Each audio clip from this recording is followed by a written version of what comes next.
అవతరణ దినోత్సవం సందర్భంగా ఇవాళ 3 నోటిఫికేషన్లు ప్రకటిస్తామని, ఇందులో రోడ్లు భవనాల శాఖలో ఏఈఈ 222, సివిల్ 49 ఉద్యోగాలున్నాయని తెలంగాణ పబ్లిక్ సర్వీస్ కమిషన్ అధ్యక్షుడు బుర్రా వెంకటేశం తెలిపారు. వివిధ ప్రభుత్వ శాఖల్లో 3800 ఉద్యోగాల భర్తీకి ఆర్థిక శాఖ అనుమతి ఇచ్చిందని, వీటి భర్తీకి త్వరలో నోటిఫికేషన్స్ ఇస్తామన్నారు. ఇక నుంచి పరీక్షలన్నీ కంప్యూటర్ విధానంలో నిర్వహించేందుకు కసరత్తులు చేస్తున్నామని, ప్రశ్నాపత్రాన్ని అదే రోజు లేదా ఒక రోజు ముందు నిపుణులతో సిద్ధం చేస్తామన్నారు.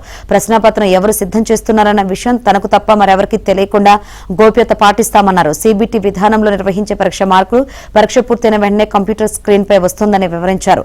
నోటిఫికేషన్ విడుదల నుంచి పరీక్ష నిర్వహణ, ఫలితాలు, మెరిట్ జాబితా ప్రకటనలో పూర్తి పారదర్శకత పాటిస్తామన్నారు.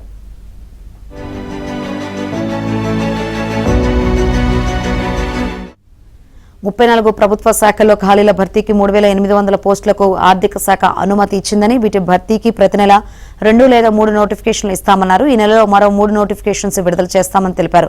ఒకే పరీక్షతో ఉద్యోగులను ఎంపిక చేసే పరీక్షలన్నీ ఇక నుంచి 3 నుంచి 6 నెలలలోపు పూర్తి చేయాలని నిర్ణయించామన్నారు. అలాగే ప్రిలిమ్స్, మెయిన్స్ లాంటి 2 పరీక్షలున్నవి 6 నుంచి 9 నెలలలోపు, దశల వారీగా నిర్వహించే పరీక్షల నోటిఫికేషన్ విడుదల చేసినప్పటి నుంచి గరిష్టంగా 12 నెలలలోపు పూర్తి చేస్తామన్నారు.